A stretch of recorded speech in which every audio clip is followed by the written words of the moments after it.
결국에는 셀링이라는 게 같아. 혹시 RPG 게임 좋아해 너? 예전엔 좋아했어. RPG가 뭔지도 알지 그러면? 예. RPG가 롤플레잉 게임이잖아. 말 그대로 어떠한 롤을 플레잉하는 게임인데, 뭐 예를 들면 게임 안에 캐릭터가 마법사야. 그러면 마법사 같이 행동하고, 아니면 뭐 전사야. 그러면 전사같이 행동하고, 뭐 내가 비록 현실에서는 몸을 안 쓰는 직장인이다 하더라도 게임 안에서 전사라고 하면 전사가 하는 방식대로 전사인 것처럼 살아야 되는 거잖아. 그거를 RPG라고 부르는데, 그 RPG 게임이 사실은 원래대로 하자면 TRPG, 테이블 RPG라고 해가지고 거기서부터 시작해. 그 보드게임을 진행을 하다 보면 캐릭터가 된 것 마냥 움직이고 행동하고 말을 하고 하는 게 TRPG였잖아. 그런 것처럼 사람이라는 게 어떤 역할이 주어지면 그 역할에 되게 충실하게 될 수밖에 없다고 생각을 해. 뭐 예를 들면 너는 전사의 역할을 맡아. 그러면 전사가 어떻게 행동하는지에 대한 걸 연구하고 생각하고 그거를 그대로 따라가야 되는 거잖아. 그런 것처럼 셀링을 처음 시작하시는 분들을 꼭 만나면 너무 셀러의 본분에 충실하시려고 해. 그 전에 자기가 구매자였었잖아. 그런 기억들을 다 까먹어. 구매를 했었던 나와 셀러였던 나를 완전하게 분리시키는 듯한 느낌이 좀 있더라고. 이게 무슨 말이냐면, 주로 이용하는 마켓은 어디고 내가 어떻게 사고 이런 행동 패턴들이 있을 거잖아. 뭐 예를 들면 그런 거지. 만약에 내가 우유라는 걸 만약에 산다 그러면 원래 내가 사던 우유가 있고 그 우유에서 그냥 대충 저렴한데 구매해서 빨리 오는 대로 구매를 할 거잖아. 구매자일 땐 아무런 생각 없이 진행을 했었던 걸 판매자가 되면 뭔가 되게 완벽해야 된다라는 생각을 가지게 되는 거야. 내가 물건을 파는 거니까 사는 사람에게 책 잡히지 않도록 굉장히 막 상품 페이지에도 굉장히 많은 걸 넣는다던가, 아니면 썸네일도 되게 예쁜 사진을 넣는다던가, 아니면 제목 상품명에도 굉장히 많은 키워드를 넣는다던가. 근데 실상은 우유 살 때 서울 우유를 주로 사. 그럼 서울 우유 치고 서울 우유에서 제일 저렴하고 구매하잖아. 상품 페이지 들어가 볼 일도 없고. 그러니까 이게 좀 착각하는 것 같아, 사람들이. 구매자 때랑 판매자일 때랑. 고객들이 어떻게 행동할까라는 걸 가장 잘 알 수 있는 건 내 주변의 사람들이잖아. 물론 이게 모든 걸 대변한다고 할 수는 없겠지만, 기본적으로 내가 어떻게 온라인 쇼핑몰에 들어가서 구매를 하는지, 아니면 내가 어떻게 온라인 쇼핑몰에서 키워드를 찾아가는지에 대한 걸 아무도 생각하지 않아. 얼마 전 모임에 나갔어도 그런 얘기를 했거든. 저는 쿠팡 들어가면 상품 페이지가 대충 있어도 그냥 사요. 그리고 쿠팡에서 사는 물건은 저렴하고 빨리 오는 거 위주로 사고요. 좀 가격대가 있는 제품은 아무래도 네이버 스마트 스토어 가서 사요. 스마트 스토어 들어가면 상품 페이지도 좀 꼼꼼하게 읽어보고 그 안에 있는 상품 설명도 좀 읽어보고 그러고 사요. 그럼 물건 올리실 때는 어떻게 올리세요? 다 똑같이 올려요. 나는 내가 살 때는 쿠팡에서는 상품 페이지를 대충 봐도 되는 물건을 산다고 해놓고 쿠팡이랑 스마트 스토어랑 똑같이 올리고 있다라면 그건 뭔가 좀 이상한 거 아니야?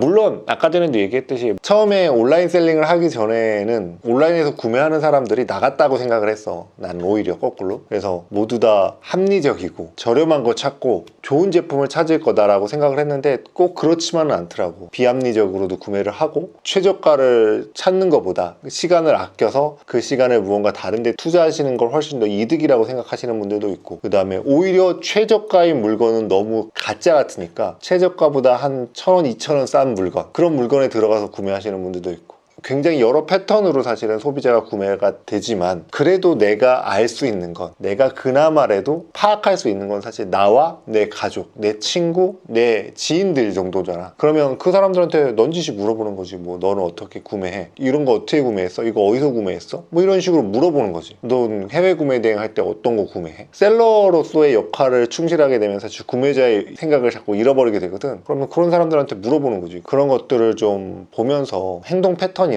구매 요령, 구매 방법, 그런 것들을 좀 습득해가지고 그런 방법을 조금 더 내 홈페이지, 내 상점에다가 좀 녹였으면 좋겠다라는 생각이 있어. 근데 아까 말씀하신 예시 있잖아요. 쿠팡에선 이런 상품을 사시고 스마트 스토어에서는 좀 비싼 걸 꼼꼼히 살펴보신다라고 하시는데 사실 이제 사람마다 쿠팡에서 꼼꼼히 더 보실 수 있는 거고 스마트 스토어에서 그냥 보실 수도 있는 거라서 가능하다면 사실 저는 모든 걸 동일하게 꼼꼼하게 잘 하면 좋을 것 같기는 한데 그러면 역시 낭비일까요, 시간? 꼼꼼하게 하면 좋겠지. 중국 사입해서 가져오시는 분들은 꼼꼼하게 해야지. 근데 꼼꼼하게 해서 물건을 잘 파느냐 아니면 물건 수를 늘려서 물건을 더 잘 팔리느냐 라고 생각을 했을 때 나는 오히려 물건 수가 많이 늘어남에 따라서 판매가 될 확률이 굉장히 높아진다고 생각을 해. 그래서 이제 상세 페이지를 꾸미거나 꼼꼼하게 할 시간 대신에 더 많은 상품을 확인하고 가져오는 그런 아니지, 시간. 그런 거지. 내가 지금 방금 말한 그분은 아까 전에 쿠팡에서는 좀 빨리 오는 물건 위주로 저렴한 물건으로 구매하고요, 조금 덜 상품 페이지를 보는 경향이 있습니다 라고 얘기하잖아. 그러면 쿠팡하고 네이버 스마트 스토어를 나누는 게 아니라 저렴한 물건, 뭐 예를 들면 만원에서 5만원대 정도의 물건은 그냥 가져와서 뿌리는 거지. 10만원에서 뭐 20만원 사이 넘어가는 물건, 뭐 아니면 그거보다 훨씬 더 비싼 물건은 스마트 스토어에서 사람들이 하는 패턴, 많이 상품 페이지도 꼼꼼히 보고 상품 설명도 많이 보니까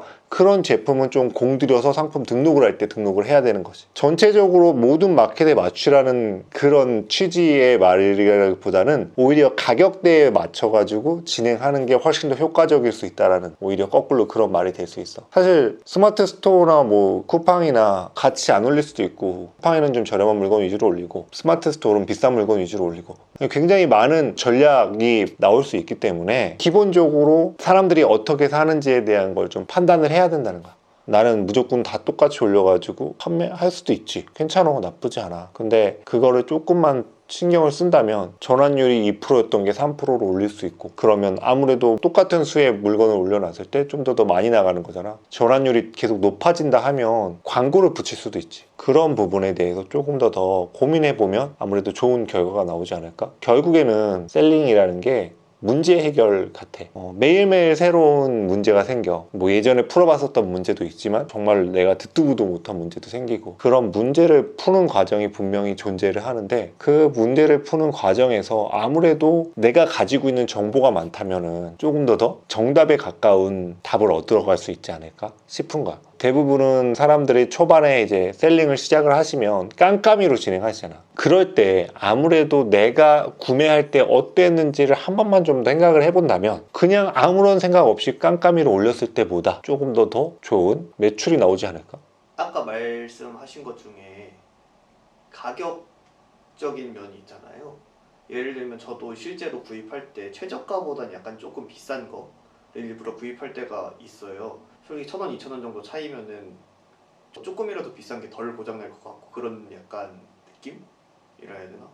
가 있어가지고 저도 약간 비싼 걸 사거든요. 근데 분명 저 말고도 이런 사람이 있긴 할 것 같은데 이런 사람들이랑 이제 최저가만 구입하는 분들이 또 있을 텐데, 이건 완전히 소비층이 다른 거잖아요.